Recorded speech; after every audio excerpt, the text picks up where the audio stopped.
warahmatullahi wabarakatuh. Saya Dea Ananda Saputri dari Program Studi Pendidikan Biologi Fakultas Keguruan dan Ilmu Pendidikan Angkatan 2019 Universitas Sriwijaya. Melalui video ini, saya akan menampilkan hasil pengamatan saya tentang interaksi biotik pada tumbuhan, yaitu peristiwa kompetisi. Namun, sebelum itu, saya akan menjelaskan secara umum terlebih dahulu apa itu interaksi biotik pada tumbuhan. Apa itu interaksi biotik pada tumbuhan? Jadi, interaksi biotik pada tumbuhan adalah hubungan yang terjadi antar organisme atau makhluk hidup dalam suatu ekosistem, di mana hubungan tersebut bisa menimbulkan suatu dampak atau efek. Secara umum, interaksi biotik pada tumbuhan dibedakan menjadi dua, yaitu interaksi intraspesifik dan interaksi interspesifik.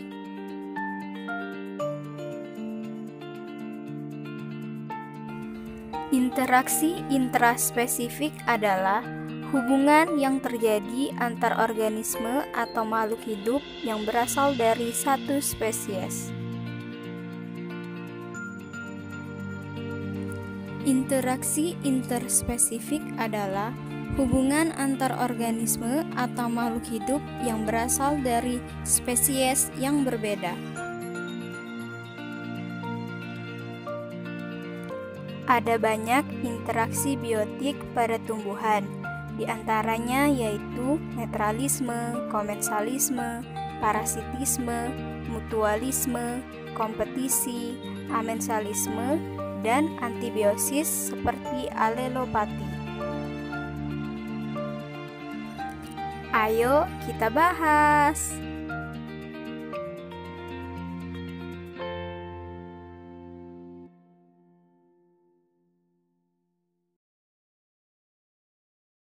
Netralisme adalah hubungan yang terjadi antar organisme di mana hubungan tersebut tidak menimbulkan dampak atau efek apapun baik positif maupun negatif bagi antar organisme. Contohnya yaitu bunga teratai yang hidup di kolam dengan tumbuh-tumbuhan yang hidup di sekitarnya. Mutualisme adalah hubungan yang terjadi antar dua jenis organisme di mana hubungan tersebut menimbulkan dampak positif bagi kedua-duanya.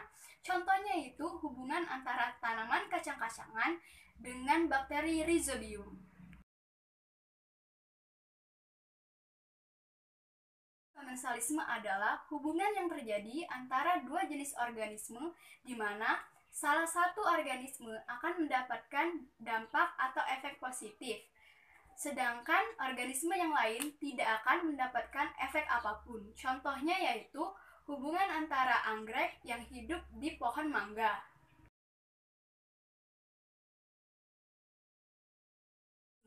Parasitisme adalah hubungan yang terjadi antar organisme, di mana hubungan tersebut dapat menimbulkan dampak negatif bagi salah satu organisme, sedangkan organisme satunya lagi akan mendapatkan efek positif atau mendapatkan keuntungan.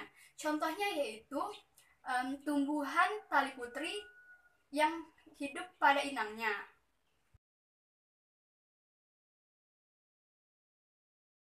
Amensalisme adalah hubungan yang terjadi antar dua jenis organisme di mana salah satu organisme akan mendapatkan efek negatif sedangkan organisme yang lain tidak akan mendapatkan efek apapun.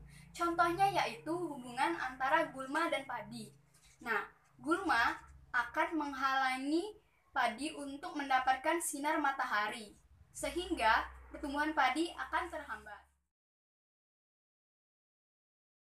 Antibiosis adalah hubungan yang terjadi antar makhluk hidup di mana salah satu makhluk hidup akan menghambat pertumbuhan makhluk hidup lainnya karena mengeluarkan racun mengganggu pertumbuhan. Contohnya yaitu hubungan antara jamur penicillium dengan mikroorganisme, di mana jamur penicillium ini akan mengeluarkan antibiotik yang dapat menghambat pertumbuhan bahkan mematikan mikroorganisme di sekitarnya.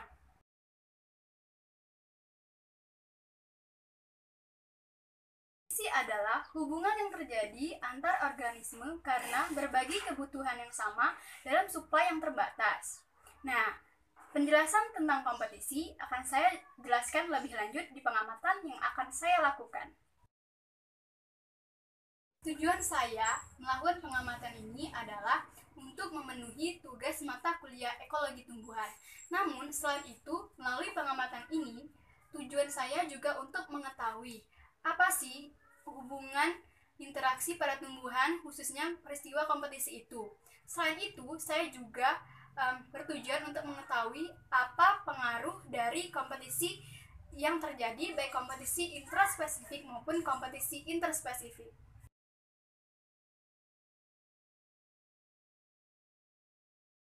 Manfaat dari pengamatan yang saya lakukan yaitu bisa mengetahui hubungan interaksi yang terjadi pada tumbuhan, khususnya peristiwa kompetisi intraspesifik dan interspesifik. Selain itu, bisa juga mengetahui pengaruh yang terjadi dari peristiwa kompetisi intraspesifik dan interspesifik itu.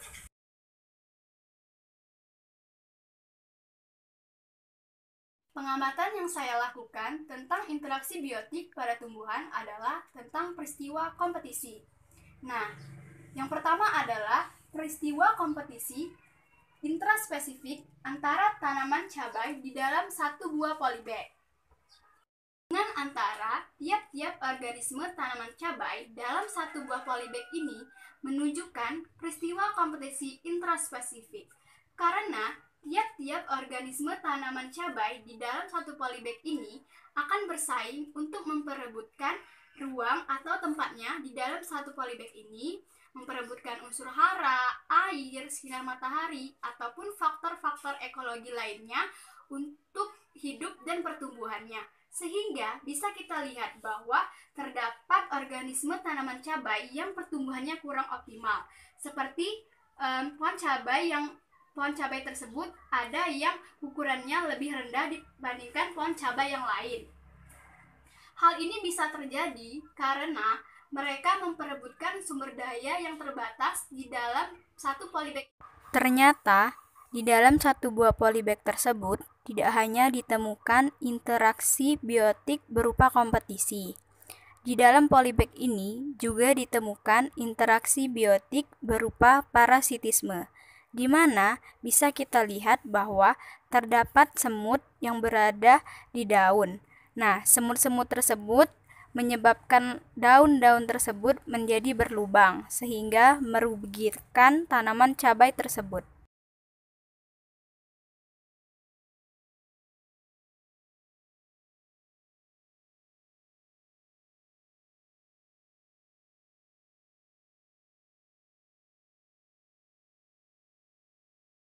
Peristiwa selanjutnya adalah kompetisi interspesifik antara tanaman cabai dan tanaman tomat ceri di dalam satu petak tanah. Seperti yang kita lihat, di dalam satu petak tanah ini ditanami tanaman cabai dan tanaman tomat ceri secara bersama-sama. Kita lihat bahwa di sini tanaman cabai lebih tinggi daripada tanaman tomat ceri. Selain itu, tanaman cabai juga sudah menunjukkan buah, sedangkan tanaman tomat ceri baru menunjukkan pertumbuhan bunga. Hal ini menunjukkan bahwa pertumbuhan tanaman cabai lebih optimal daripada tanaman tomat ceri. Jadi, kompetisi interspesifik juga bersaing untuk memperebutkan ruang atau tempat di dalam satu petak tanah ini unsur hara, air, sinar matahari, dan faktor ekologi lainnya. Semakin banyak jumlah dan jenis tanaman yang ditanam dalam satu petak tanah, maka persaingannya akan semakin ketat. Yang terjadi pada jenis tanaman yang berbeda ini sesuai dengan hukum Gauss yang menyatakan bahwa tidak ada spesies yang dapat secara tak terbatas menghuni tempat yang sama secara serentak. Salah satu pasti akan hilang atau bertambah efisiensinya dalam mengolah atau memanfaatkan kawasan tanah atau lahan tersebut.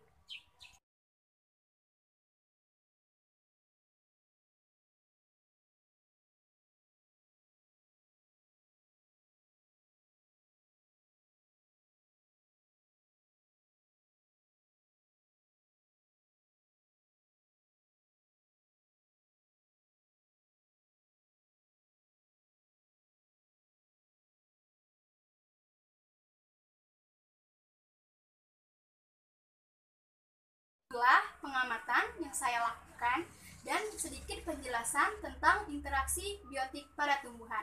Semoga bermanfaat untuk kita semua. Saya juga memohon maaf apabila terdapat kesalahan. Saya akhiri dengan wassalamualaikum warahmatullahi wabarakatuh.